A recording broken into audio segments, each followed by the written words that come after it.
Akasema shekhe, wa man qara'aha 100 marra nisfi laili, mwenye kusoma jina hili mara 100, rafi'a yadaihi makshufa ar-ra's, hali ya kunyanyua mikono juu, alafu awe hajavaa kofia usiku ile, akiwa na haja zake,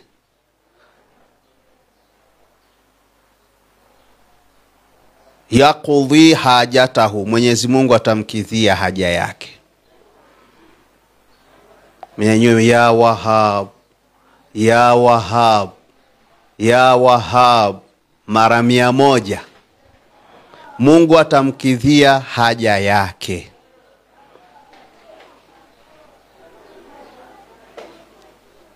Mujarrabun, jambo hili ni mujarrab, limejaribiwa likakutwa kama hivyo.